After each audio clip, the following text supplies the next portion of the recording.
la Chine a réalisé quelque chose qui semble impossible. Dans la province du Guizhou, des ingénieurs se sont retrouvés face à une montagne séparant deux vallées et ont choisi de la traverser de part en part. Au lieu de descendre en lacet jusqu'à la rivière puis de remonter, ils ont creusé des deux côtés de la montagne et construit une autoroute directement au-dessus de la gorge. Le résultat se trouve suspendu à 565 mètres au-dessus de la rivière, ce qui en fait le pont le plus haut du monde. Voici pourquoi cette décision extrême avait du sens. Laissez-moi vous montrer pourquoi la province du Guizhou est l'un des paysages les plus difficiles au monde pour construire quoi que ce soit. Imaginez devoir créer un réseau autoroutier dans une région où plus de 90% du territoire est constitué de montagnes et de plateaux, sculptés par des millions d'années d'érosion. Le Guizhou se trouve dans le sud-ouest de la Chine, et son relief ressemble à une immense feuille de papier froissée, sur laquelle on aurait versé de l'eau pendant des millénaires. Le résultat ? Des formations karstiques profondes, des falaises verticales de calcaire et des canyons si abrupts que l'on peut se tenir au bord sans voir le fond à travers la brume.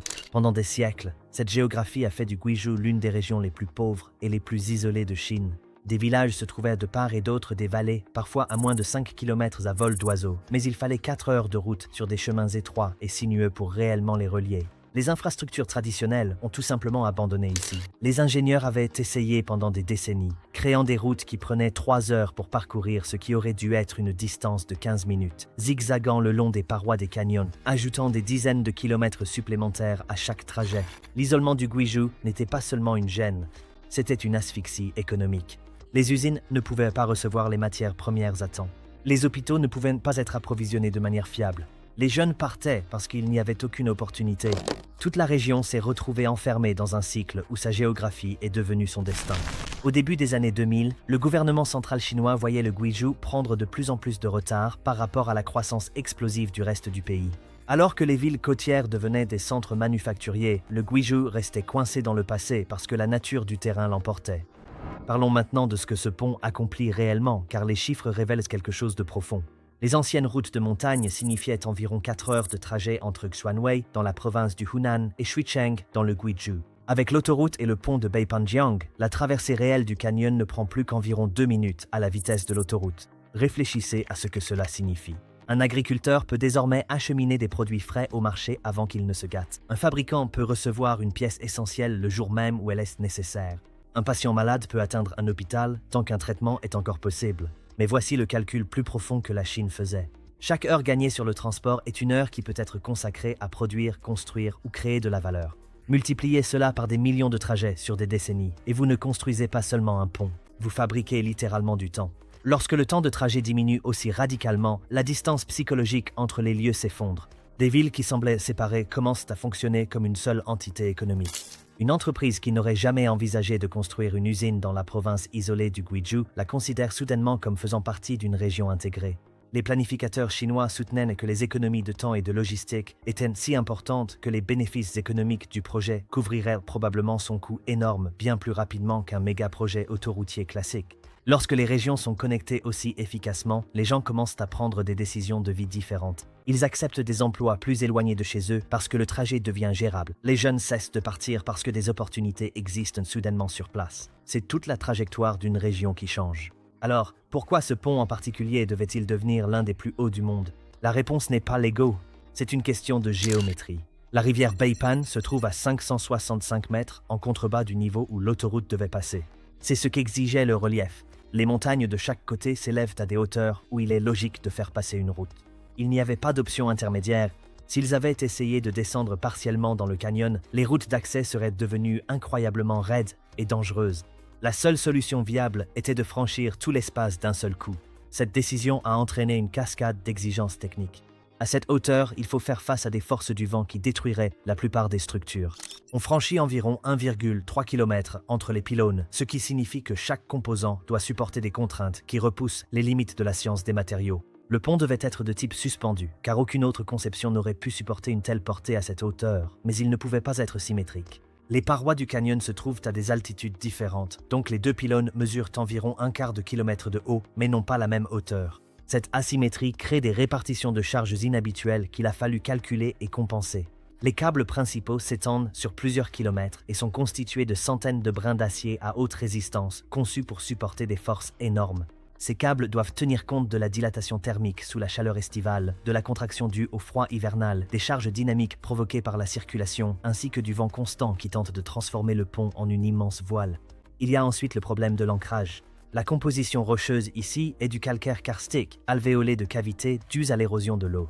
Les ingénieurs ont dû repérer des formations rocheuses solides, forer des trous d'ancrage jusqu'à 80 mètres de profondeur et concevoir des systèmes qui répartissent des forces sur de grandes surfaces plutôt que de les concentrer en un seul point.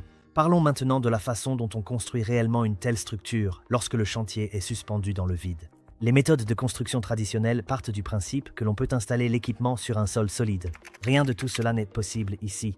Les deux côtés du canyon sont séparés par plus d'1 kilomètre de vide. La solution semble tout droit sortie de la science-fiction. Les ingénieurs ont d'abord dû tirer des câbles pilotes à travers le canyon à l'aide de fusées industrielles transportant des câbles. Une fois ces câbles pilotes en place, ils les ont utilisés pour tirer des câbles de plus en plus épais jusqu'à obtenir des lignes suffisamment solides pour supporter un système de grue à câbles. Cette grue pouvait aller et venir au-dessus du vide, transportant des éléments du tablier du pont et du matériel. Mais tout devait être positionné avec une extrême précision, tout en étant suspendu à des centaines de mètres dans les airs, souvent sous des vents violents. La marge d'erreur était pratiquement nulle. Lors de l'assemblage des segments du tablier du pont, si une pièce est décalée ne serait-ce que de quelques centimètres, cela crée des points de contrainte qui pourraient entraîner une défaillance catastrophique.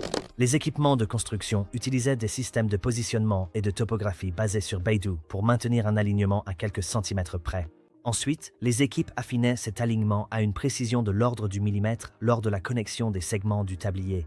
L'ensemble du chantier est ainsi devenu un système numérique où la réalité physique et les données des capteurs se confondaient. La météo a ajouté une autre catégorie de problèmes. La vitesse du vent dans le canyon pouvait changer rapidement. Les équipes de construction devaient travailler dans des créneaux très restreints, n'ayant parfois que quelques heures par jour où les conditions étaient sûres. L'installation du tablier a nécessité 2 ans de pause minutieuse et méthodique. Chaque section devait être soulevée, positionnée, connectée et vérifiée avant de passer à la suivante. Le pont a été conçu pour résister à des forces que la plupart des structures n'ont jamais à affronter. Le canyon crée ce qu'on appelle un effet Venturi. L'air qui circule dans l'étroite brèche entre les montagnes s'accélère, comme l'eau qui coule plus vite lorsque la rivière se resserre. Certains jours, la vitesse du vent peut dépasser 40 mètres par seconde. C'est la force d'un ouragan. Les ingénieurs ont conçu le tablier avec une aérodynamique soigneusement étudiée. La forme a été testée en soufflerie pour s'assurer que l'air circule autour et à travers elle, plutôt que de pousser contre elle comme une voile. Le tablier comporte des ouvertures qui laissent passer le vent, réduisant ainsi la force tout en maintenant la solidité de la structure. Mais le vent ne pousse pas simplement de façon constante. Il crée des tourbillons qui peuvent générer des fréquences de résonance. Si ces fréquences correspondent au mode de vibration naturel du pont, cela provoque une amplification. C'est ce qui a détruit le pont de Tacoma Narrows en 1940. Le pont de Beipanjiang utilise des systèmes d'amortissement pour éviter cela. À l'intérieur de la structure se trouvent des dispositifs qui absorbent l'énergie des vibrations, agissant comme des amortisseurs qui empêchent les petits mouvements de se transformer en oscillations dangereuses. Il y a ensuite le risque sismique. Cette région se trouve à proximité de plusieurs failles. Le pont doit pouvoir fléchir et absorber l'énergie sismique plutôt que de la résister de manière rigide. Les points de connexion entre le tablier et les pylônes permettent un mouvement contrôlé lors des secousses du sol.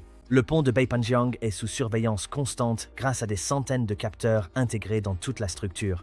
Un ensemble de capteurs, comprenant des jauges de déformation à fibre optique et des stations de surveillance GPS, suit en continu le comportement du pont.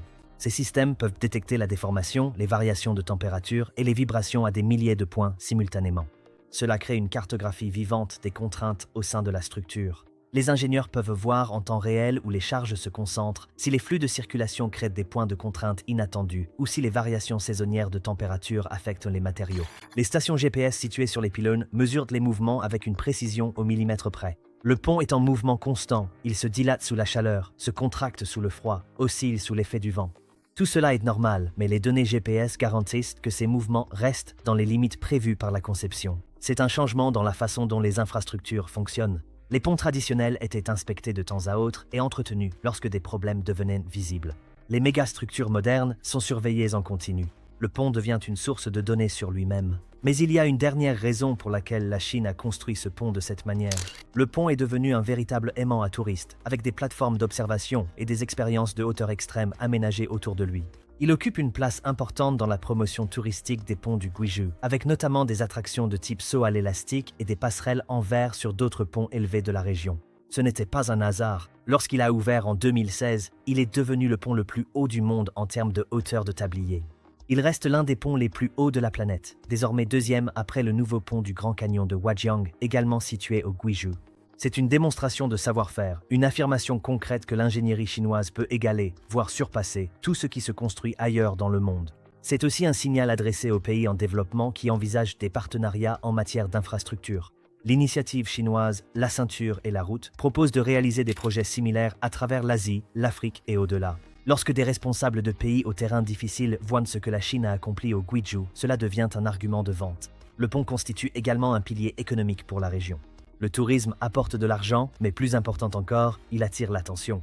Les investisseurs qui n'auraient jamais envisagé le Guizhou voient des informations sur le pont et commencent à se demander quelles autres opportunités existent là-bas. Il y a aussi un message à destination du public national. Pendant des décennies, les provinces de l'ouest de la Chine ont vu les régions côtières s'enrichir tandis qu'elles restaient pauvres, freinées par la géographie. Des projets comme celui-ci montrent aux citoyens de ces régions qu'ils n'ont pas été oubliés. Voici donc ce que le pont de Beipanjiang représente réellement. Pendant la majeure partie de l'histoire humaine, la géographie déterminait le destin. Les montagnes signifiaient l'isolement. Les canyons signifiaient la séparation. Un terrain difficile signifiait la pauvreté. Ce que la Chine a démontré au Guizhou, c'est qu'avec suffisamment de capacité d'ingénierie, d'investissement en capital et de volonté politique, la géographie peut devenir sans importance. La distance peut être réduite. Le temps peut être fabriqué. Des barrières qui existaient depuis des millions d'années peuvent être effacées en quelques années de construction ciblée. La question que cela soulève est profonde. Lorsqu'un pays décide que la réalité physique n'est qu'un problème de plus à contourner par l'ingénierie, qu'est-ce que cela signifie pour la façon dont l'avenir sera construit? Car celui qui contrôle la capacité de remodeler la géographie à cette échelle ne construit pas seulement des ponts. Ils redéfinissent ce qui est possible pour la civilisation elle-même. Si couper une montagne en deux vous semble extrême, attendez de voir l'autoroute que la Chine est en train de creuser à même l'Himalaya, un projet dont les conséquences dépassent largement le domaine de l'ingénierie. Regardez la suite. L'autoroute de la Chine vers le Népal, une initiative que les États-Unis ne peuvent pas ignorer.